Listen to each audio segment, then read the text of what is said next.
आज रात 12 बजे से शाम को ठीक 5 बजे, ध्यान से सुनिए, रविवार को शाम को 5 बजे 5 अप्रैल को 12 बजे से रात 9 बजे, सुबह 7 बजे से रात 9 बजे तक हिंदुस्तान ने अपनी निगाहें टीवी सेट के ऊपर लगा रखी थी। कोई रेडियो से चिपका बैठा था, कोई इंटरनेट खोले बैठा था, कोई व्हाट्सएप पर टकटकी लगाए बैठा था, कोई फेसबुक पर दिमाग खपाए बैठा था, तो कोई कान में रुई ठूसे बैठा था। बात ही ऐसी थी, 2 अप्रैल को 5:16 पर दुनिया के सबसे बड़े टोटका गुरु, ज्योतिषियों के ज्योतिष, बाबाओं के बाबा, परम पूज्य श्री श्री नरेंद्र दामोदर दास मोदी जी महाराज ने ट्वीट किया कि 3 अप्रैल को सुबह 9 बजे बहुत बड़ा संदेश लेकर आने वाला हूँ, ध्यान से देखिएगा।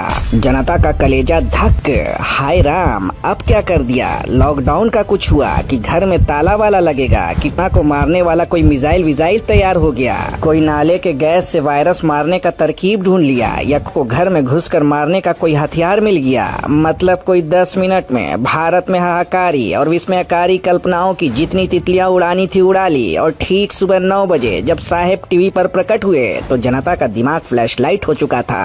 ताली और थाली की अपार सफलता और अभूतपूर्व उपलब्धि के बाद साहेब ने टोटका पार्ट 2 लॉन्च कर दिया था। निर्मल बाबा वाले इलाज को टीवी पर सरेआम कर दिया था। साहेब ने महामारी पर नए महोत्सव का गुरु ज्ञान दे दिया था। साउंड वेव के बाद अब बारी थी लाइट वेव की, यानी मूर्खता के पहले टेस्ट के बाद दूसरा टेस्ट 5 अप्रैल को रात 9 बजे संपन्न किया जाएगा।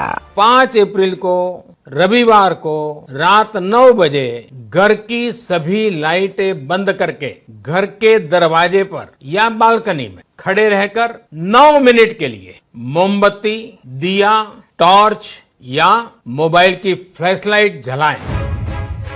जनता ने राहत की सांस ली कि देश में सब ठीक ठाक है। टीवी के सामने बैठे लोगों के जान में जान आई, धुकधुकी शांत हुई कि आपातकालीन स्थिति नहीं है। चलो खोदा पहाड़ और निकला फ्लैशलाइट। बधाई हो, बधाई हो, बधाई हो। से लड़ने का सबसे बड़ा इलाज मिल चुका था। हिंदुस्तान का भविष्य अंधकार में है, इसीलिए हर देशभक्त, हर राष्ट्रवादी अपनी अपनी बालकनी में, बलरेस पर, छत के मुंडेर पर और दरवाजे पर दिया बत्ती, टॉर्च बत्ती, लैंप, लालटेन और ढेबरी जलाकर अंधेरा कायम करने वाले सम्राट तिलविश की औलाद को मुंह तोड़ जवाब दे और साहेब की मिशन ना भगाओ कर्मकांड का हिस्सा बने।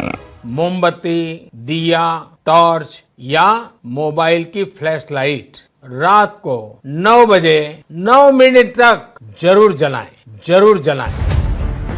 अच्छा हुआ साहेब ने ये नहीं कहा कि 5 अप्रैल को 5 मिनट तक गले में 5-5 सांप लटका के बालकनी में खड़े होना है, वरना लॉकडाउन में भी भक्तों की मंडली जंगलों की ओर कूच कर जाती और बीन बजाकर सांपों की अलग अलग किस्में इजाद कर रही होती। क्योंकि अपने परम पूज्य बाबा ज्ञानेश्वर जी महाराज की अपील पर भक्त घर में रोशनी करने के लिए अपने अपने घरों में आग न लगा दें, यही क्या कम है। वैसे चचा के टीवी पर प्रकट होने से किसी का भेजा खराब हुआ हो या न हुआ हो, पर सुदर्शन चैनल वाले घुंगरू सेठ के दिमाग का डिब्बा जरूर गर्म हो गया। पिस्तौल वाले एंकर साहब बेचैन थे कि एक तरफ 9 बजे टीवी पर गुजरात वाले बाबा की पिक्चर चलेगी तो दूसरी तरफ उसी टाइम पर सीरियल रामायण। बड़ी दुविधा थी, प्रभु राम को देखें या भाजपा वाले प्रभु को सुने। ईश्वर ऐसा घनघोर धर्म संकट किसी को न दे। मोदी ने जीता तो आग लगा दूंगा अपने घर में भी, आग लगा दूंगा अपने घर में भी, भगवान की कसम आग लगा देगा अपने आप में।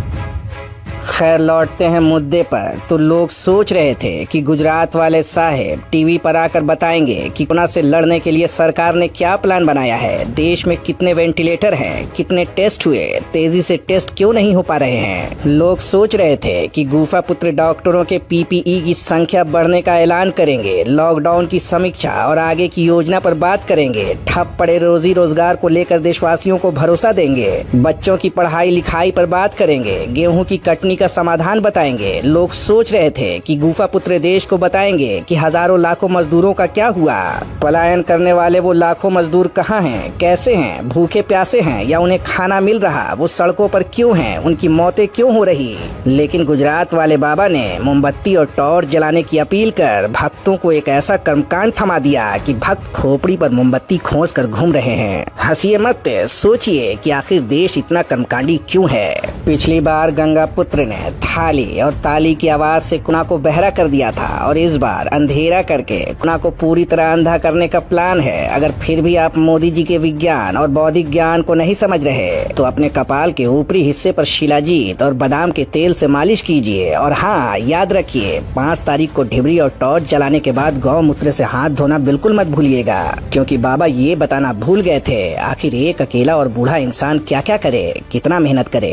वैसे जाते जाते एक और मशवरा देना चाहता हूँ कि लॉकडाउन में मोमबत्ती और टॉर्च का जुगाड़ ना हो पाए तो दारू के पौआ वाली बोतल से काम चला लीजिएगा। अगर ये स्टॉक भी खत्म हो गया हो तो घर में जितने कपड़े लत्ते हैं उन्हें इकट्ठा कर आग लगा देना, क्योंकि जितनी ज्यादा रोशनी होगी उतनी ज्यादा गर्मी होगी और उस गर्मी से सारे वायरस मर जाएंगे।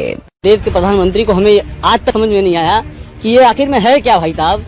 ये कोई तांत्रिक मदारी है कि प्रधानमंत्री है कि प्रचार मंत्री है, क्या है आज तक नहीं समझ में आया मुझे।